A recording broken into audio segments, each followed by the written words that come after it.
Hi, everyone. Can you hear me? Okay. Thank you guys for coming to our research presentation today. So today we're going to be presenting evidence-based medicine, and it's just going to be over the ins and outs of research in medical school. So my name is Quinlan, and I'm a second-year medical student, and I'm here representing AWS. I previously did not have any research experience during my undergrad, so I really jumped in medical school to try to get some more experiences and just some more opportunities under my belt. So I was one of the Clendenning fellows this year, and I did a project over sexuality education. I'm also doing some research with our JDoc transgender night. I'm also doing some other transgender research with an OB-GYN faculty, Dr. Courtney Marsh, and then as well as I'm working on a research project with the Dean of the School of Nursing over also transgender medicine, but in the geriatric realm. And then I'm Jonathan Dahlman. I'm also a second-year medical student. Unlike Quinlan, I had a wide range of research in undergrad, mainly benchtop research. But if you're someone that, in undergrad, benchtop or basic science research was not for you, good thing. Just clinical-based research is completely different. It goes a lot faster.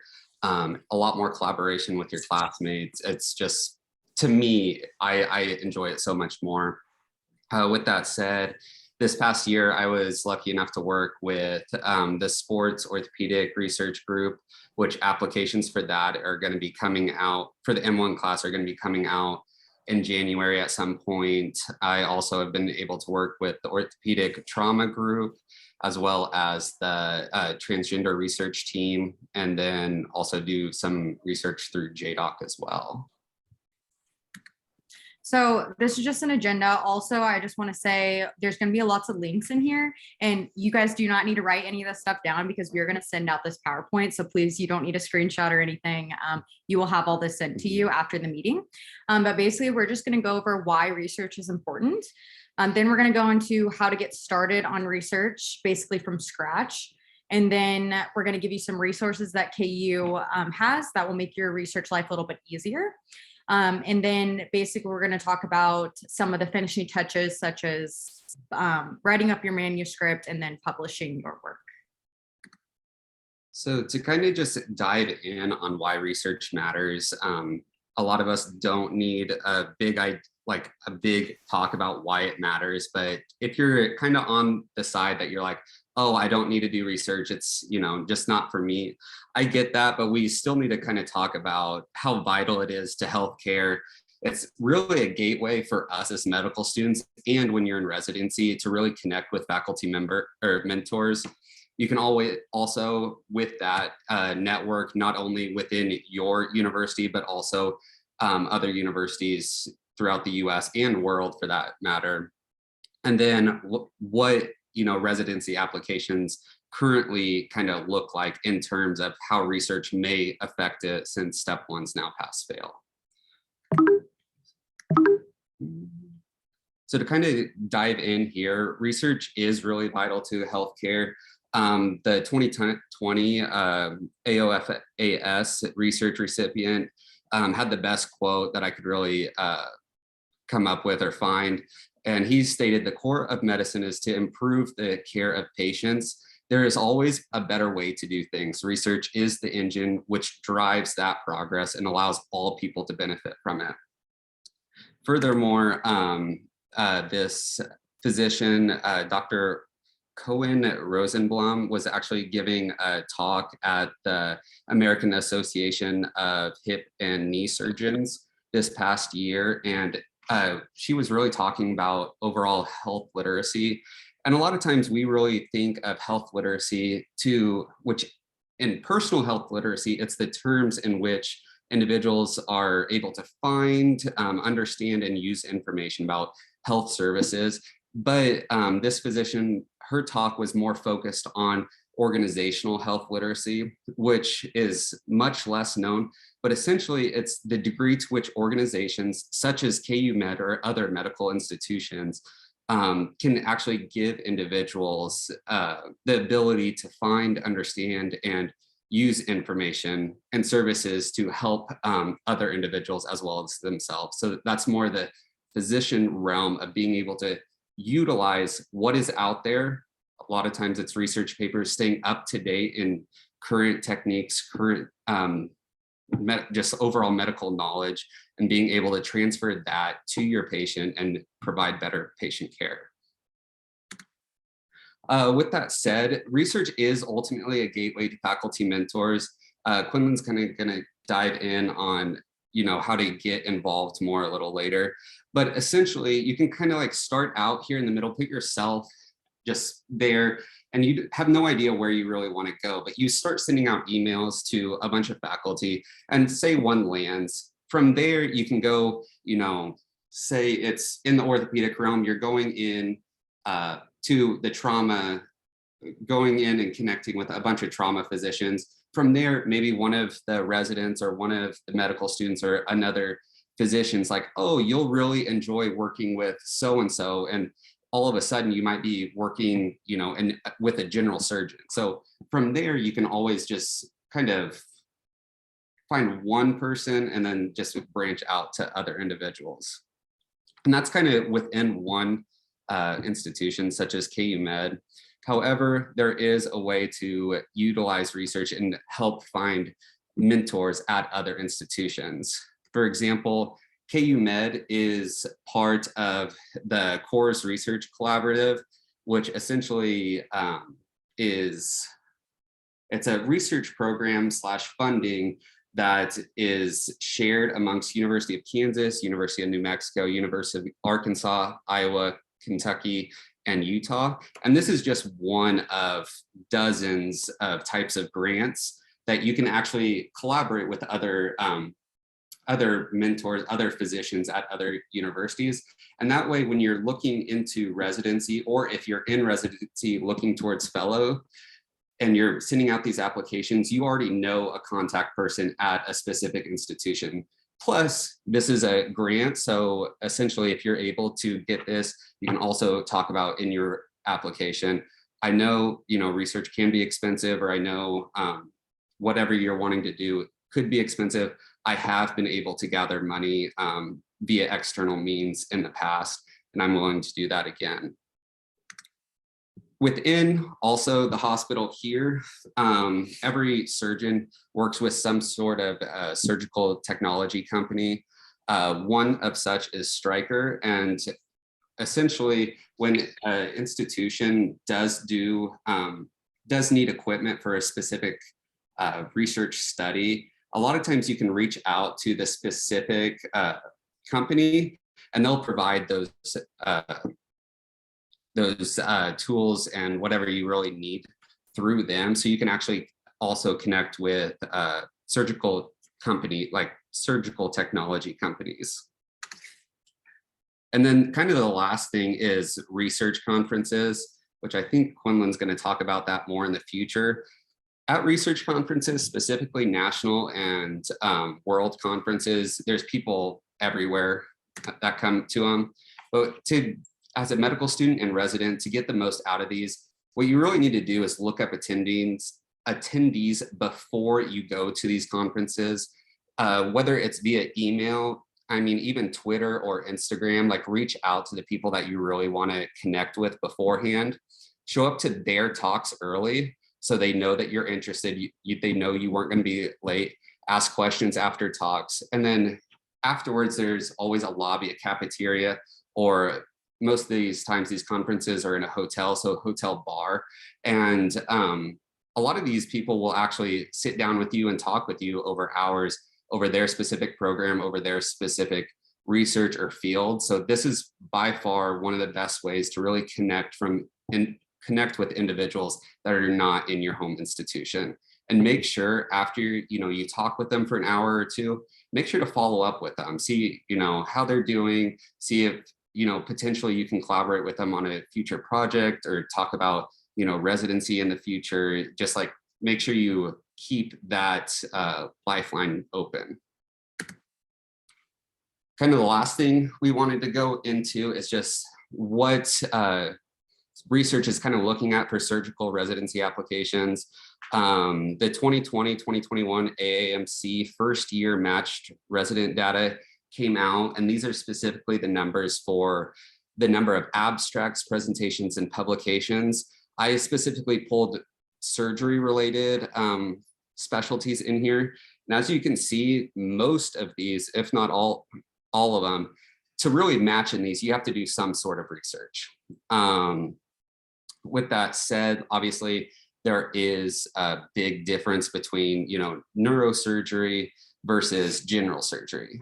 But when you're planning on going into whatever field you want to go into, you need to have this like research, volunteering, step score or step 2 scores, just everything kind of in the back of your mind, knowing that, hey, if I'm not going to excel in research, I need to be picking it up in another realm. Or, hey, I'm going to be doing great in research. Maybe I'm able to slack a little more in this other category. But nonetheless, these are the numbers for this current or this past year's match data.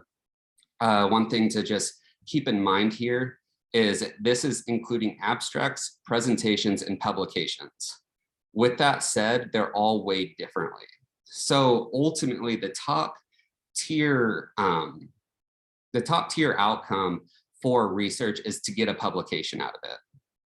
With that said, every publication carries a different weight, and Quinlan will talk about that in the future about impact factor.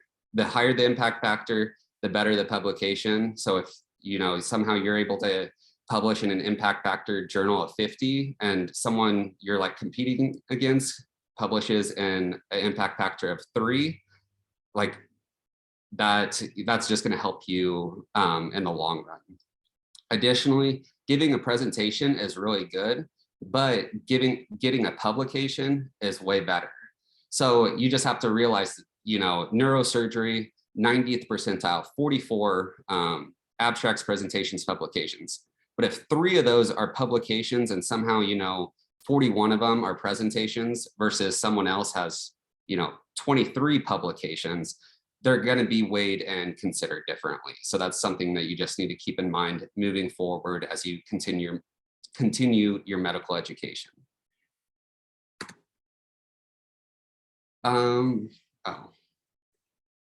What is that?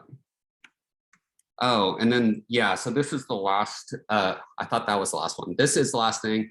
I pulled this information from a paper that was actually published in 2013. So it's getting a little older on the side of like, what do residency directors specifically want? Up there is the reference if anyone's interested in going and reading this research paper. But specifically, they're wanting clinical knowledge, which obviously you can accomplish in step scores. But again, if you're doing research, you're going to stay up to date with the clinical knowledge in your field. Self-awareness, knowing what you can and can't do, knowing what you're capable of. Again, there's so many ways to kind of make an example or like show that you are self-aware of what you can and can't do. Research is one of them as well. Commitment to improvement, which is one of the biggest things research is. You do want to improve the field that you're going into, and you want to show that you can improve the field that you're going into, as well as yourself. Creativity and innovation, coming up with projects, coming up with just like different things that you're thinking of or different ways to improve a certain surgical technique or fix a medical disparity of some sort. Service orientation. Yes, we always think of just overall like volunteering for this, but you have to realize a lot of the physicians who do go into, do perform research, they're actually taking some of the biggest wage cuts that you can really see.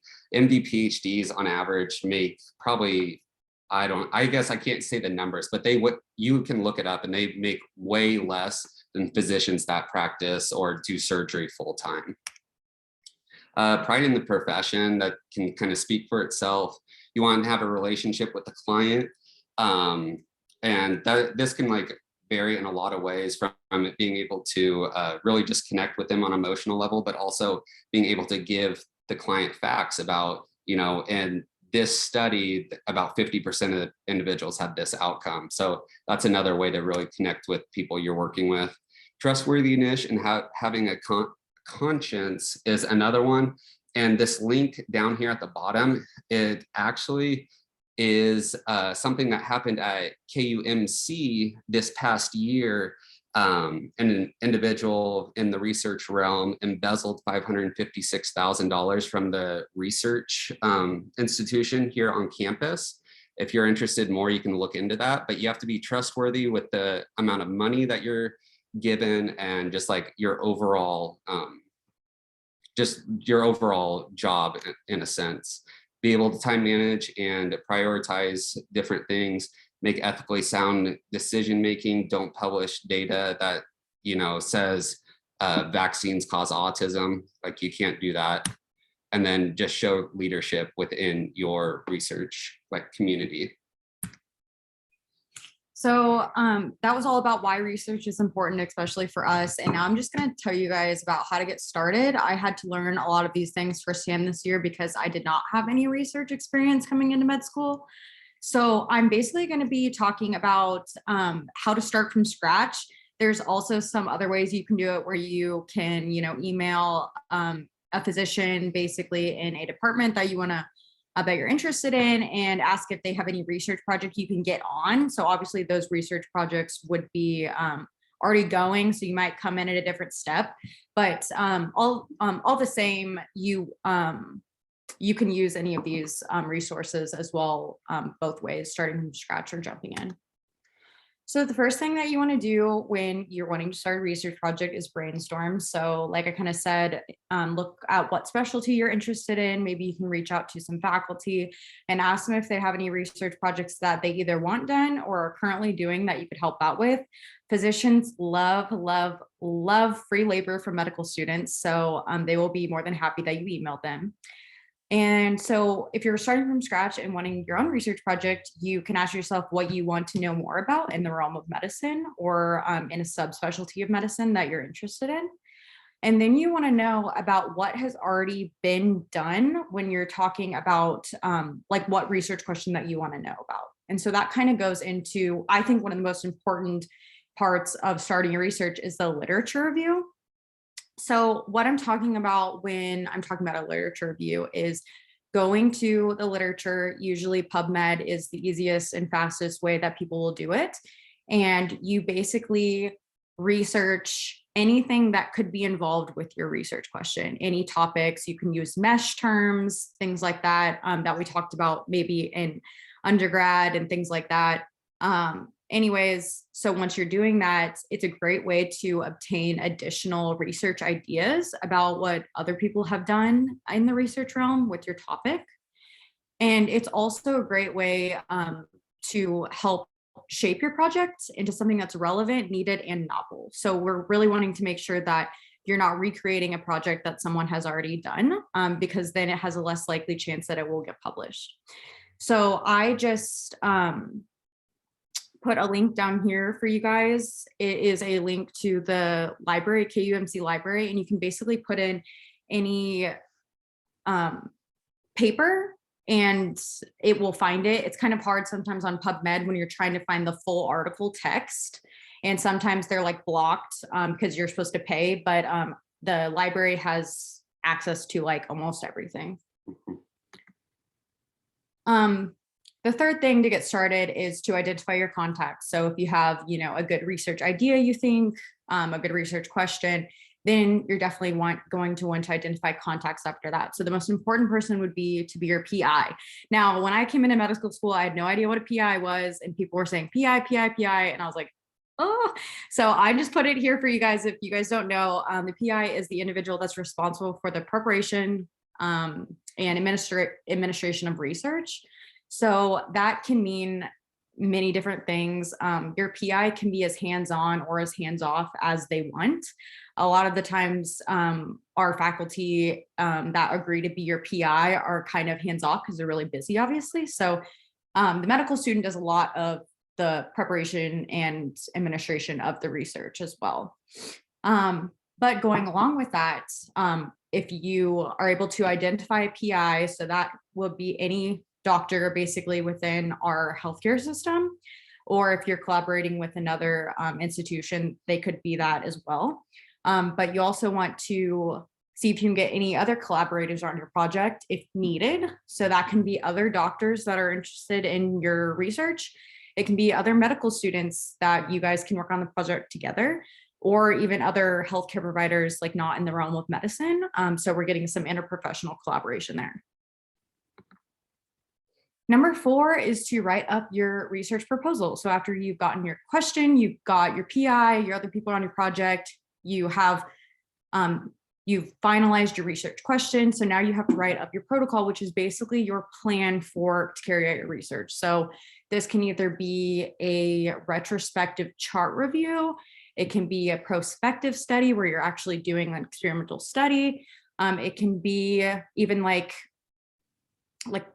even case-based things. So I just put a link here to the IRB site for KU, and they have protocol templates that you can use that basically writes out exactly what you would need for your protocol. And it is very helpful. I would really recommend to use these resources when writing up any of your future protocols. That kind of jumps me into the IRB, so the International Review Board. So I'm sure Institutional Review Board. I'm sure we've all been taught what this is. But so something I also didn't know is that every institution has their own IRB that you apply to. So basically you apply through KU's IRB to get your project approved. So I put a link here to all the resources that they have. You basically can find anything on here. And if you're still confused about things, which is totally fine if you are, because it's a lot, they have a ton of people that you can email as well through this website. So it has all these templates, shows you how to submit to the IRB, everything like that. So Quinlan kind of covered a little bit of what resources we have available here at KUMC. Some of them you're going to find throughout the whole US. Some of them are actually institution specific, and we'll kind of dive in more into that. Specifically, we're going to look at library resources, some of which Quinlan have already covered, REDCap, O2, Heron, and then overall conference funding.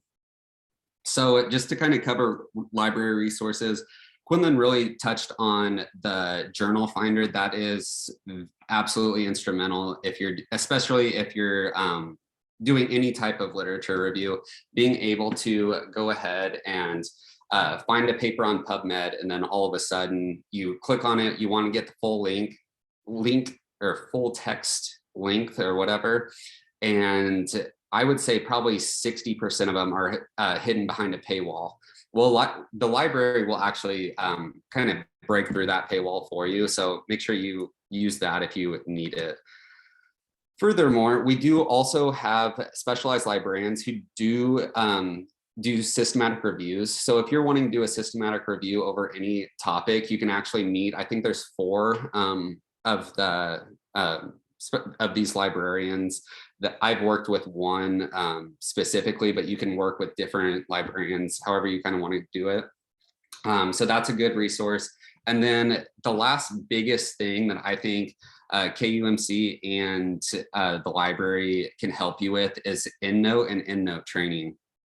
So actually, this is one of the things that I really did not understand coming into medical school. But if you've never worked with EndNote before, this is going to save you so much time.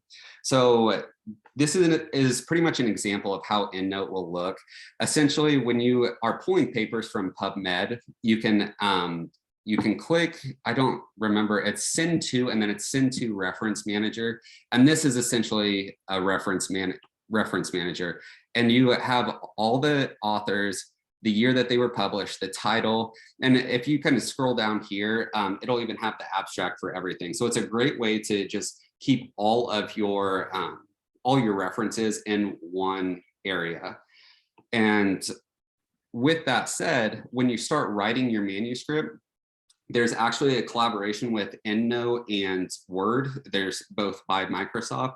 So essentially, in the Word document, once you have EndNote downloaded, you can actually highlight any text in the Word document and there's an EndNote tab. You can click on the EndNote and it just says insert citation. And this is actually one of the references that I did. It perfectly inserts everything that you really need. It has it down to just the perfect formatting. It inserts it just like with, if you've read papers where just like a 1 where it shows like directly what is being quoted. It's one of the best tools I think you can actually utilize. And you know, when you're talking in residency training, this is one thing that every institution does use. So it's universal, not just KU specific. REDCap is also a universal thing. You can find it at every institution. There's a link to it at the bottom here, but essentially what REDCap is, it's a way, it's like an Excel version, or it's a application that's similar to Excel. It's a way to organize your data. You can also like run any calculations in it. You can find the overall, I don't know, the mean of stuff. You can find standard deviation, pretty much anything you want to do. But also this is a secure location. So anytime when you need data or you have patient confidential data, REDCap is a secure server. So you can use that as your place to store anything that needs secure data or has any patient confidential information. Furthermore, you can also run surveys out of REDCap, and this is what almost every institution does. If they're doing any type of research survey, you use REDCap to do it. This is an example of one and how it really looks. You can type it in, give a bunch of answers, and you can like make it however you want, depending on what you're really going for. It's about as easy as you can. I don't know if you can make anything easier in terms of surveys. And again, it's all confidential and yeah, secure. So anyway, more information can be found here at this link. And they also do have hour-long trainings for this every like 2 weeks. So if you need more information about this, they have people that work pretty much full-time for the REDCap, the REDCap website. O2, people that are doing chart review, you will get access to O2. This is also the same application that you're going to use 3rd and 4th year in terms of looking up your patients, seeing what what their medical history is. When you're inserting anything into charts, 3rd or 4th year, you'll probably be using O2. With that said, you do have to have a faculty mentor. So that's what Quinlan was talking about, a PI. They can get you signed up for O2 if you can't get access any other way. But this is just kind of what it looks like. You type in patient's name or birth date or MRN number, and you can just like pull whatever information you need. And this is all KUMC wide patients are inserted in here. This is, and Heron is one of, you can pull that up, but Heron is one of the biggest and most influential things that KU has to offer. This is a KU specific application that you're not going to find at almost any other institution. And this is one reason why KU is starting to jump up the charts in terms of research at the institution. And I can't really explain it as good as this video that KU's made. So we'll just like let the video play. You'll have to stop share.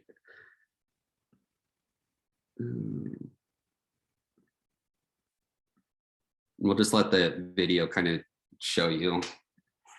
This video will provide a brief introduction to a simple search within the Heron. Can you guys hear that? Okay. Research data repository. In order to access Heron, you must meet 3 requirements. You must be a KUMC faculty, or if not faculty member, then you will need to be sponsored by a faculty member. You will have to be up to date on your subjects training and have a signed system access agreement on file. Once all 3 of these criteria are met, you will receive a link for the Start the Query tool. And this is the interface for the Heron repository. You can navigate through terms by browsing through a tree, or you can also find terms by searching. If you switch over to this tab called Find Terms, it allows you to search by name, and it also allows you to search by code. By coding systems, you can search on things such as your ICD-9. You may have a specific ICD-9 or range of ICD-9 you're interested in. Also has things like LOINC or UMLS. There's a variety of different coding systems you can search on. I'm going to go ahead and navigate terms. I'm interested in finding out how many women have been treated for thyroid cancer at the KU Cancer Center. So I'm first going to go into the KU Cancer Center and look for thyroid cancer. And you'll notice I am just narrowing my going down the path, narrowing down until I get to the type of cancer I'm interested in, and you just drag and drop. So I'm dragging and dropping thyroid cancer into group 1, and you'll notice it says 1,218 facts with 1,203 patients. So that means there's 1,203 patients in the system. I'm going to go ahead and limit this to female. So let me go into demographics here, and gender, and female. So I'm going to drag and drop that into group 2, because if you have them in separate groups, it will search for both items. So this will do a search for somebody who has been seen for thyroid cancer at the cancer center and who is a female. If you're looking for either or, then you put them in the same group. I'm going to click the run query. And at this point, I can rename my search if I'm interested. I'm going to leave my search title as is. And go ahead and click OK. You will notice down here in the query status, my query information has popped up. It's running my query. It shows you how many seconds it takes. Currently, it's 5.6 seconds to return. Looks like there's 848 patients with that number. So over 50% of the patients we have on file here are female for thyroid cancer.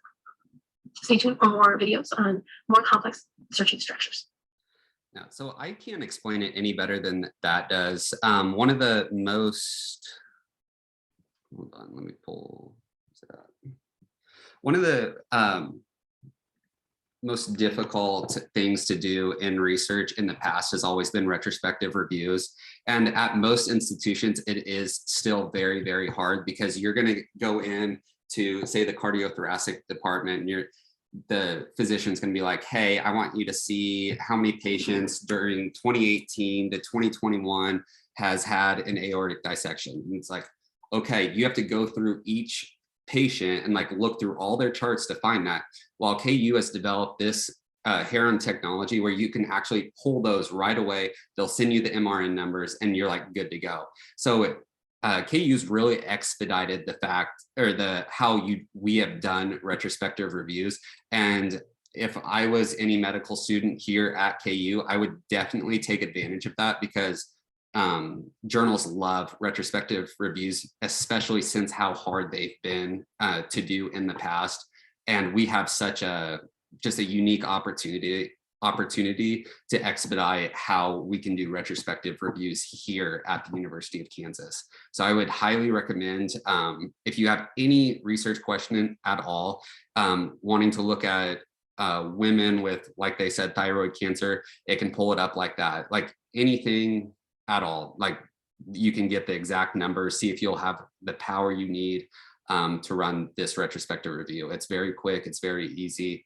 And they also have trainings, again, 1 hour every 2 weeks to kind of guide you through this as well. I was also just going to piggyback off what you said, figuring out the power that you need for a research project. So if you have, 2 variables in mind that you want to look at, and you go to Heron and see that you only have 2 patients maybe in our database that corresponds to what you were looking for. Obviously, that's not enough to do a research project. So you're basically like, like I said, in 5 seconds, figuring out if you will have enough power for that research project to even do. So it saves you a lot of time.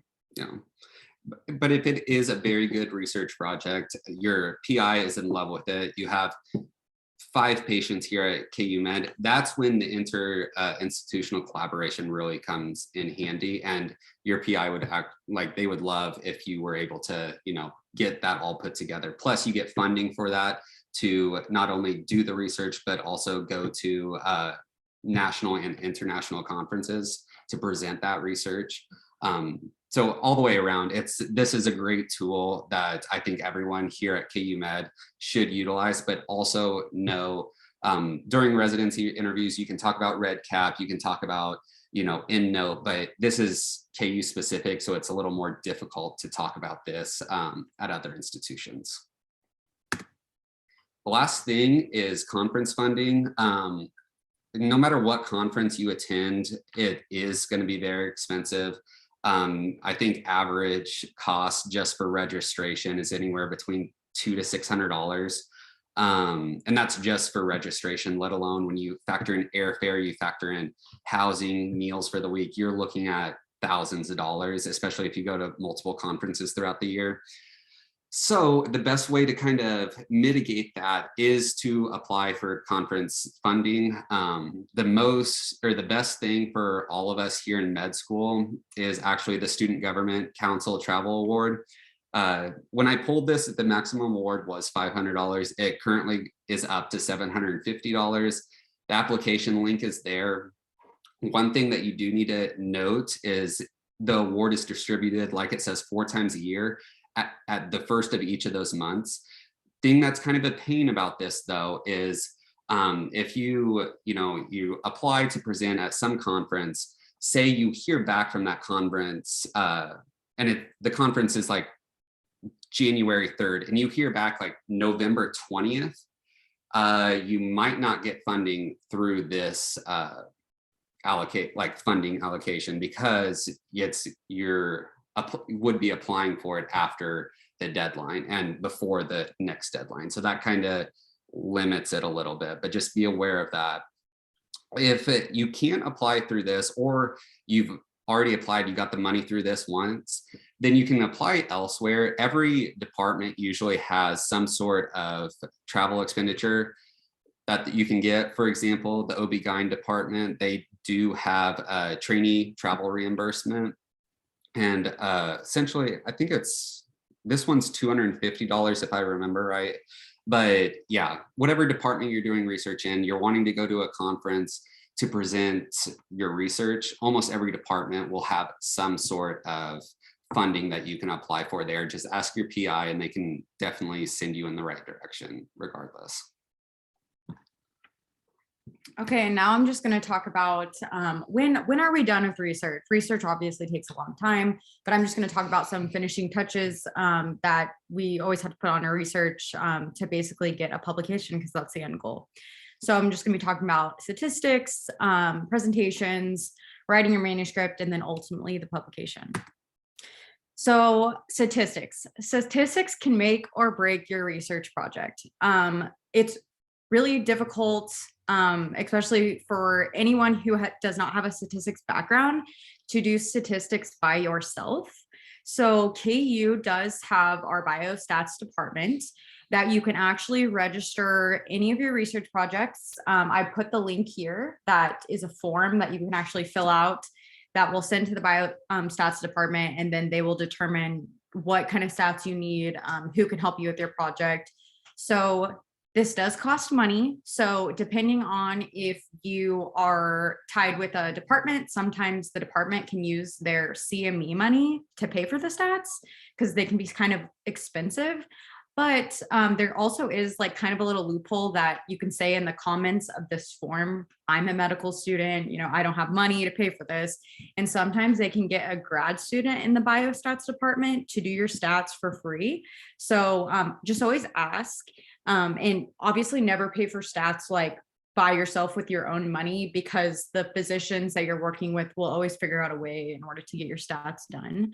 But this is a lengthy process, and you just really need to make sure that you have your stats correct and you're looking at the right things to make your research valid.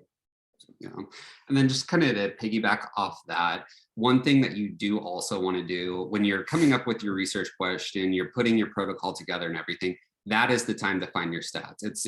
Even if you're doing a prospective study that it's going to go 2 years, you want the stats person or person that's going to help you with the stats involved right away. That way, if you're asking some, I don't know, fill in the blank question that they can't easily manipulate into numbers, they'll let you know right away that, hey, I will be able to do this, or I will not be able to do this. Also, a lot of statisticians do not like getting on projects that it's like, hey, we just got the data. Can you analyze this in the next 2 weeks? We have a conference coming up. They absolutely hate that. So if you can give them, even if your project's only going to last 3 months, get them on board right away, and always give them a notice. Say, hey, I think we're going to finish up the data collection within the next month. I'll keep you updated, but if you can, if you're able or free around December 14th, that's when we'll probably send you the data, and you can just do your magic basically. But always get them involved early in your projects. So next, after you have your stats and you're ready to create your presentation, you really want to make sure your presentation pops. So a lot of people don't know a lot about this, but KUMC has a brand center. And then the University of Kansas also has its own brand center that you can use our registered logos.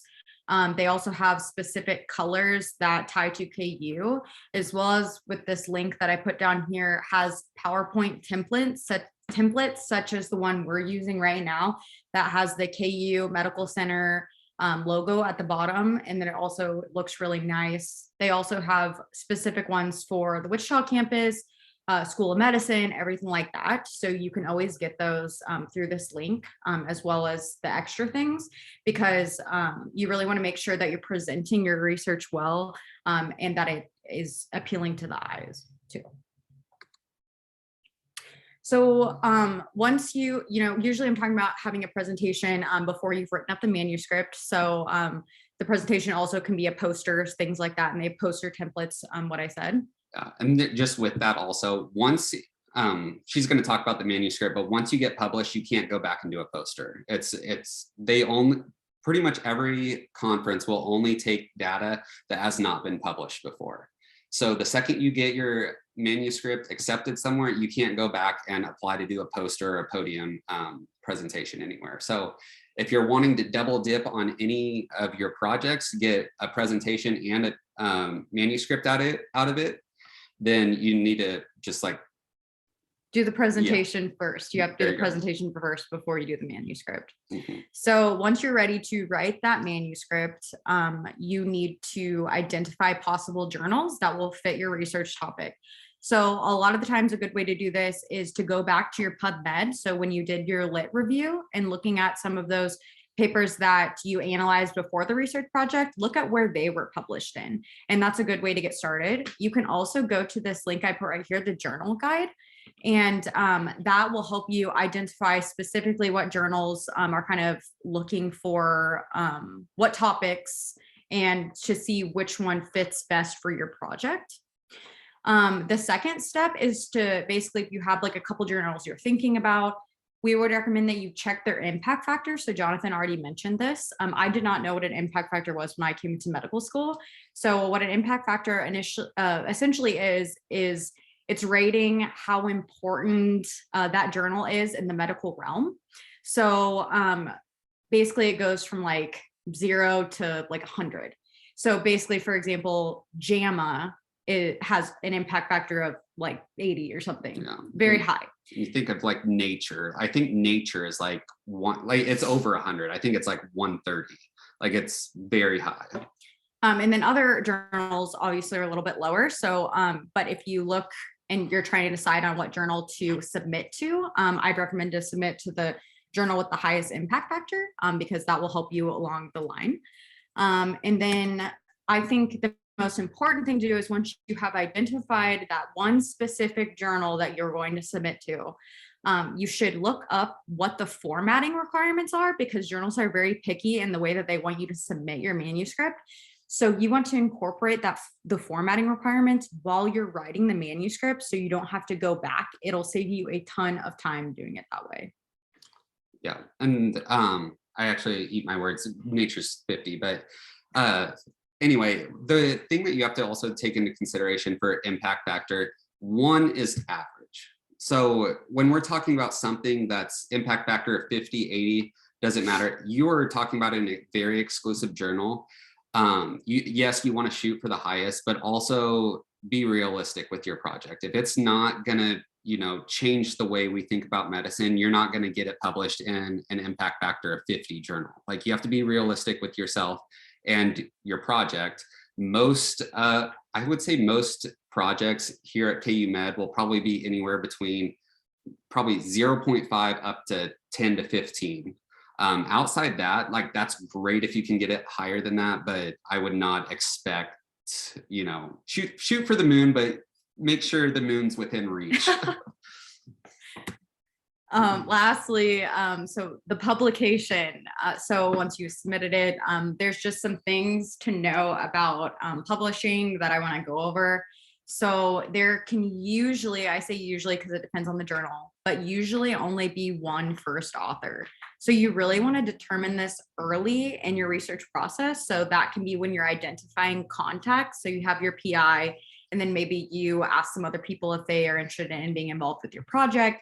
And then you determine who's going to be the first author, which basically means like who's going to be doing the most work on the project. So that's really important to determine early so you don't get to the publication and then everyone's kind of sitting around like, oh, who's going to be first author? It's kind of awkward. The other thing is that Jonathan kind of mentioned, you can only submit your manuscript to one journal at a time. For example, if you say you submit your journal to JAMA, and but JAMA is obviously very exclusive, and you're like, oh well, JAMA is probably not going to accept it, I'm going to submit it to this other journal while I'm waiting. Like, you cannot do that. So you want to make sure that when you're selecting your journal, you're very strategic about it. So when you submit, you only submit to one journal, and then you have to wait until you either get accepted with edits or you get rejected from that journal in order to submit it to another one, if that makes sense.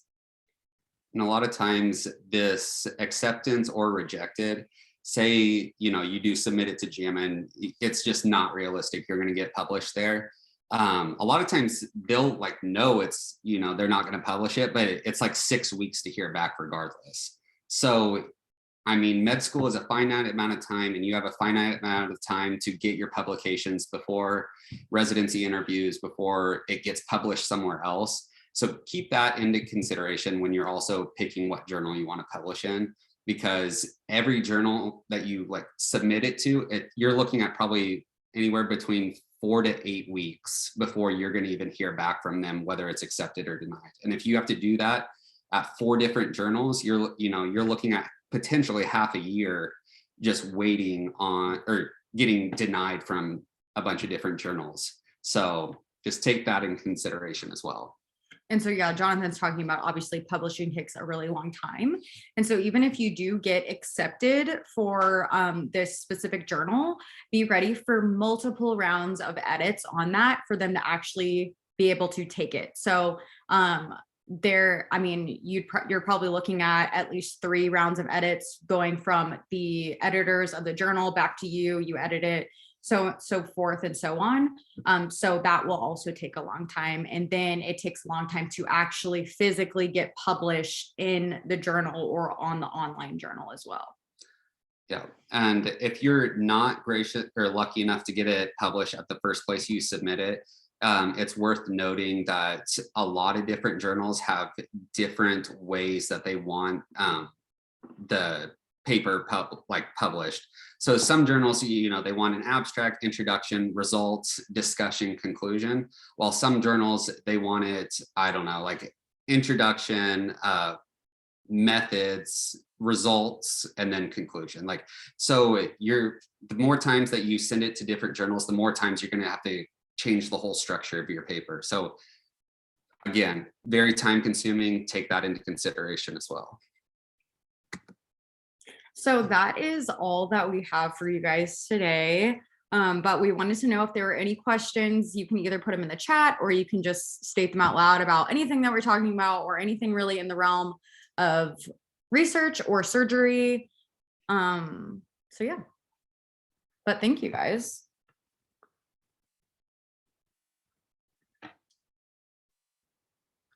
And obviously, this is a ton of information. If you need time to just kind of digest everything that we talked about, or you dive into a research project and you're like, oh crap, what did they say about this one thing? Always feel free to reach out to either one of us. And like I said, we will be sending out this PowerPoint so you guys can have the links and everything like that. I did have a quick question. What were some things that you guys kind of worked on to find a project that you were interested in working on and finding a project?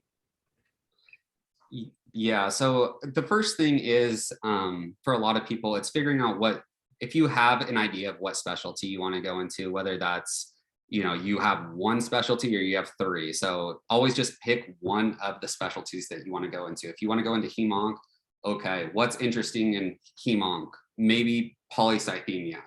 So that is one disease that you're wanting to look in this specific population or in the specific department, and then you can break it down to population.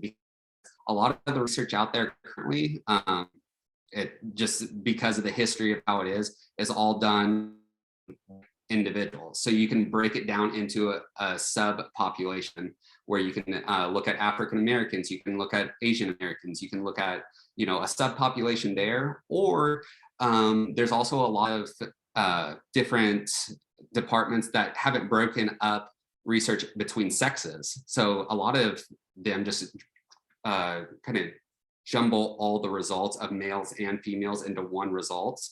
So you can break it up there and even break it all the way down to gender. So that's the way that I would go about it is, yeah, look at more of the underrepresented communities and usually you can find a research project to work that way. I would also just say, make sure that if you're starting off a research project from scratch and not another doctor is giving it to you, really make sure you're looking into something that you are interested in, because this research project is going to be a big part of your life for a long period of time. And so if you're not interested in it, you're not going to want to work on it because it does take a lot of time and energy. So just making sure that it's something interesting to you that you'll want to continue to work on.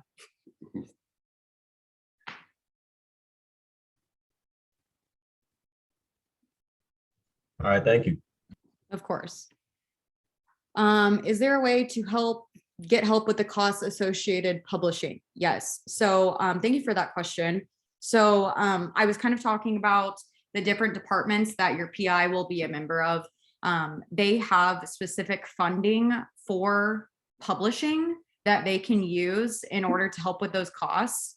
So obviously, if people don't know that publishing costs can cost a lot of money, like thousands of dollars. So usually if you have something that is worth publishing, you can totally get someone to help you out with that cost. And it's usually from the department itself.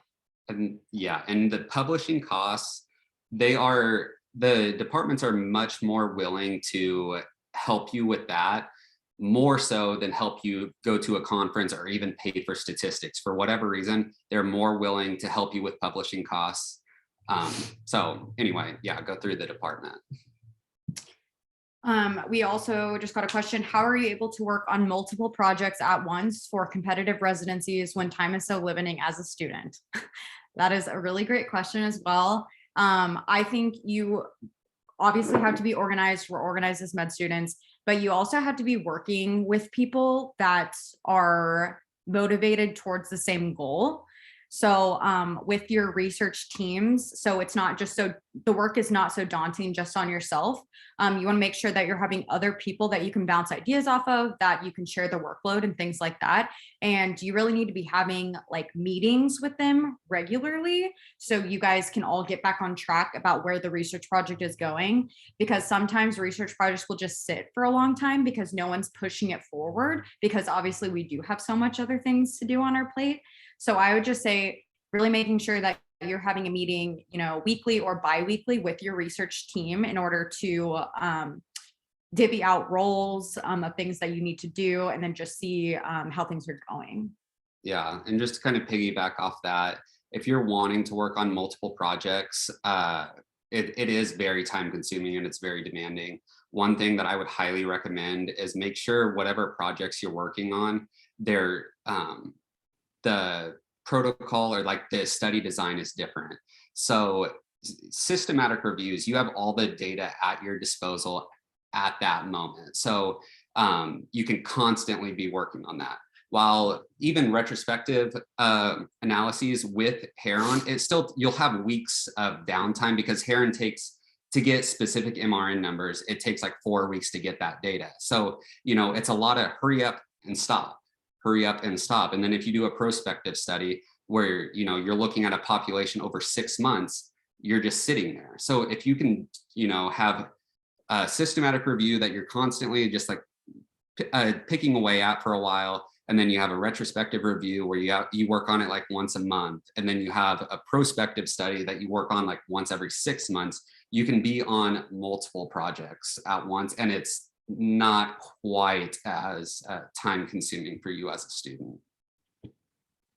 We also got a question asking, could you review the very first steps of getting started? Should we email? Who should we email? Where exactly can we find a list of ongoing research projects?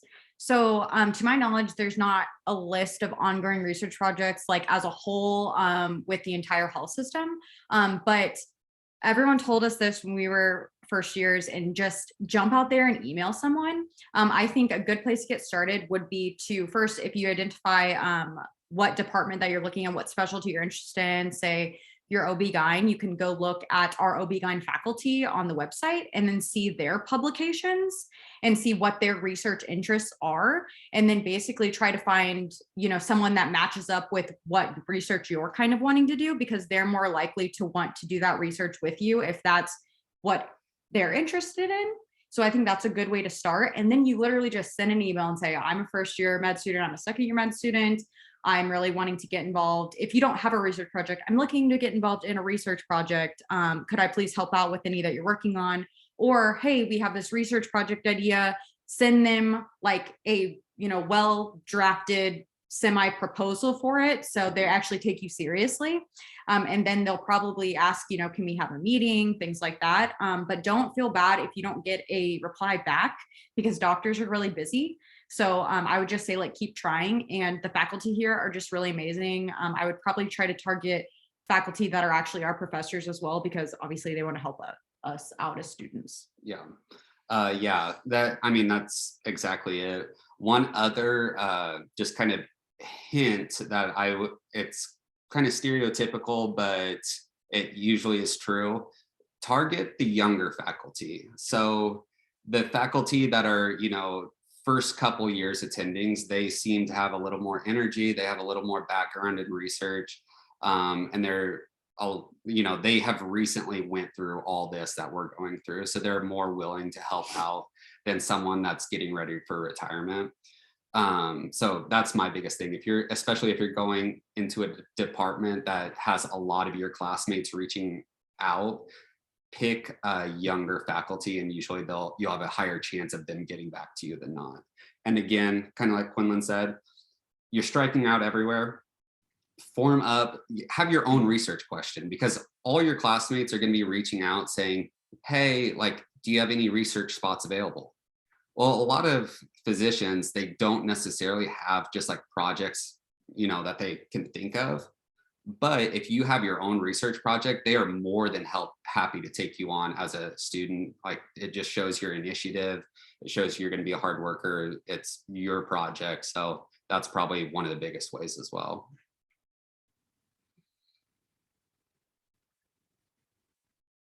So I think with that, I don't have any more questions, but thank you guys so much for attending this talk. We will be sending out the results on who gets the gift cards and everything else with the PowerPoint link, so that you guys can have all of these too. But on behalf of SSO and AWS, we're excited that you guys are here, and hope you guys have a good rest of your Monday.